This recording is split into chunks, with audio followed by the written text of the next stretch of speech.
Good morning, I am Hortine. I'm gonna tour you on the second floor.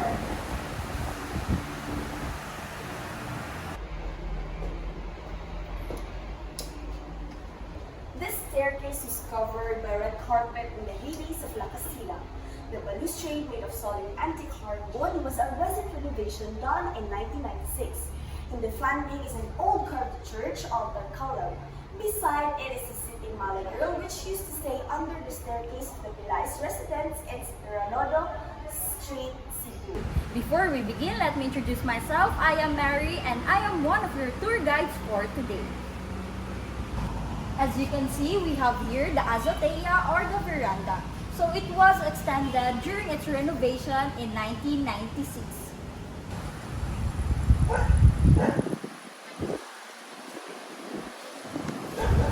This feature provides an incomparable view of the Marcos Bridge and as well as the Cagayan de Oro River view to the east. To the west is the Garden of La Castilla and to the south is a tropical garden.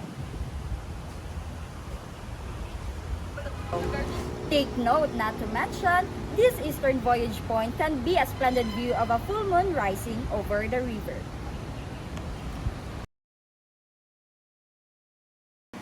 Now, let me show you the marble top semi-luna console table with its matching mirror.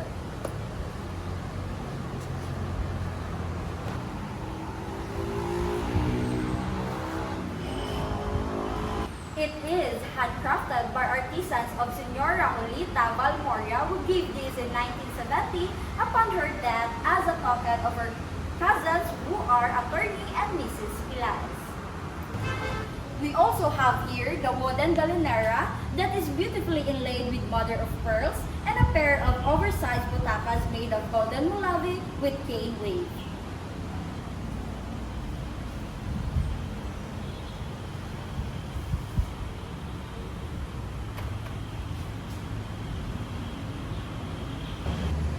Let me also share to you the wooden galinera and the sanctuary lamp that is also known as the everlasting light and eternal flame.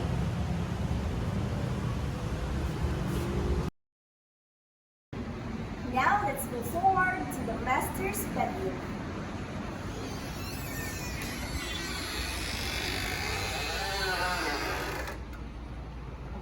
This bedroom is now presented as a room dedicated to the founders attorney and Mrs. Rodolfo and Pilares.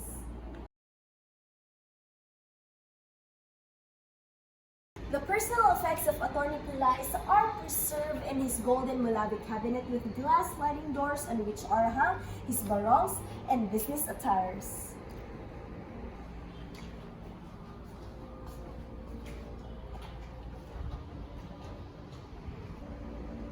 Attorney Pilares also kept his typewriters and recorded his daily transactions on them. The Remington typewriter was one of the first he used in his law office at the ground floor of his old residence in Rizal Street in the mid-50s, and the Oliviti Studio 44 was the last he had, which he used in the office of Ranudo residence in Cebu City until 1980.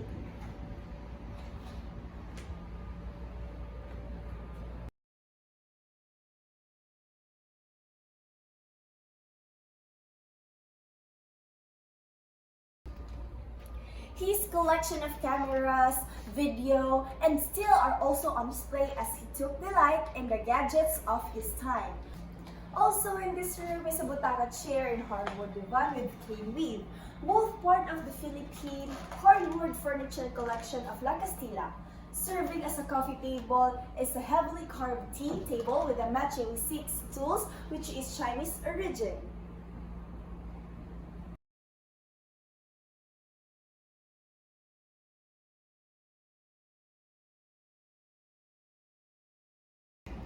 This Chinese copper chest is used as a depository of the wedding gown of Mrs. Pilares, her shoes, and other bridal accessories, including the wedding suit of Attorney Pilares when they were wed in the morning of December 19, 1946 at the Archbishop's Palace in Cebu City. Next is the daughter's bedroom. Take note, the master's bedroom is here, and this is a connecting door to the daughter's bedroom. Let's go. Originally, this room was that of Rafaelita Pilaez until the time she got married. For a brief while, La Castilla became her first home after marriage to Dr. Jose Maria Argoles upon the return from Cebu City after the birth of their eldest son, Rodolph, in 1973. This room was converted into nursery, first for Rudolph and then for Elaine as Dr. and Mrs. Goles moved to the master's bedroom. Today, this room is dedicated to Senora Elsa P. Pilaez, whose personal effects are on display. The centerpiece of this room is the Nara bed given by her father, Senor Don Vicente Pilaez, sometime in the late 1920s. Her dresser and aparador were purchased by her circa 1930s with her first salary as a teacher. These pieces of furniture were transported to Cagayan de Oro from her native Cebu City when she settled here as the bride of Roding Pilaez. In the corner stands a perfumery which she commissioned to be done by the artisan craftsmen of Senora Jolita Valmoria. It is filled with the same knickknacks, costume, jewelry, and perfumes that adorned this perfumery stand when Mrs. Pilaez was alive and well. On the walls are hung some pictures and certificates, achievement of Mrs. Pilaez.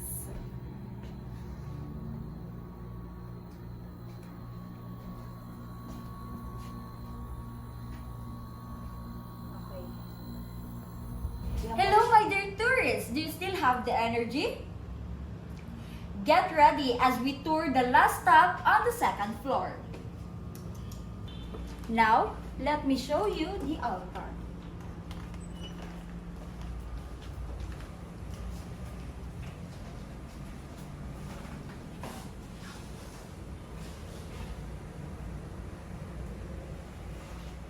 One of the collection of images is the infant Jesus and other religious representatives.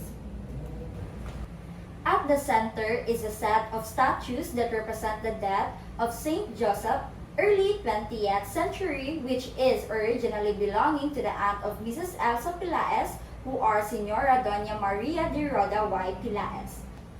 They mark March 19 as their family devotion to Saint Joseph, for whose intercession they attributed the survival of Mrs. Pilaez's father after a particular assault of his person.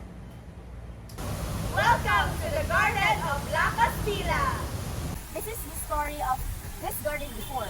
Every visitor of La Castilla of old has always been impressed by the sheer size of its landscape, lawns, and gardens and the fantastic view it affords of the mouth of the Cagayan de Oro River and the river itself.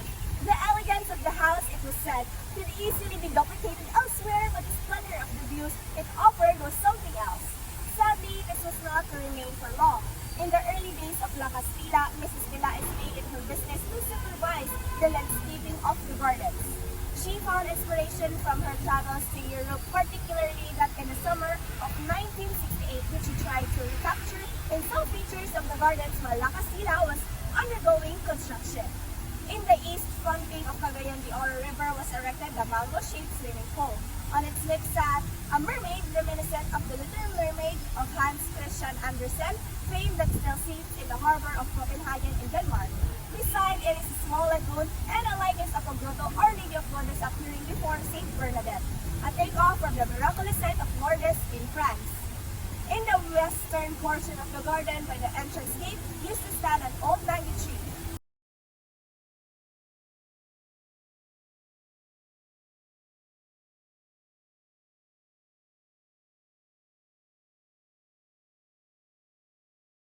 Immediately the facade of La Castilla was a water fountain, which according to La Escon. The work was done by Ramon Dubay and the fountain served its purpose also briefly and was no longer rehabilitated. In the southern lawn was a pond where giant Japanese carps were raised. Several beds of roses were also grown here. Bonsai growing was a fad, then as now, and Mrs. Pilaez had her own collection too. One of them was an acacia, whose untended roots reached beyond the container and down deep into the ground. The acacia tree became a fixture in the garden, and as it grew, there was hesitation to chop it off on account of Filipino superstitious beliefs associated with the tree. history. The Liceo de Cagayan University College of Arts and Sciences under Dr. Faye Tolibas took it upon itself to rehabilitate the garden and create a botanical park for educational and aesthetic purposes.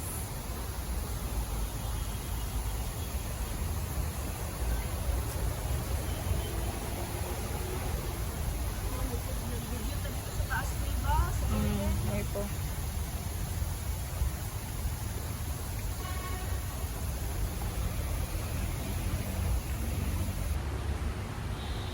After knowing the history, in 2008, under the direction of Dr. Rafaelita Pilaes and with the collaboration of international award-winning landscaper engineer Ruel de la Peña, the garden obtained its new look which further enhances the rich ambience of the museum and its surroundings. Did you know that the pool that was filled before with water lilies is now a heart-shaped pond surrounded by a Zen-inspired landscape highlighted by a waterfall? Inside of it is a Japanese koi in vibrant tropical colors. On the western side is a veritable formal pocket garden that draws inspiration from the Chateau de Versailles, a favorite spot of the Pilaes couple.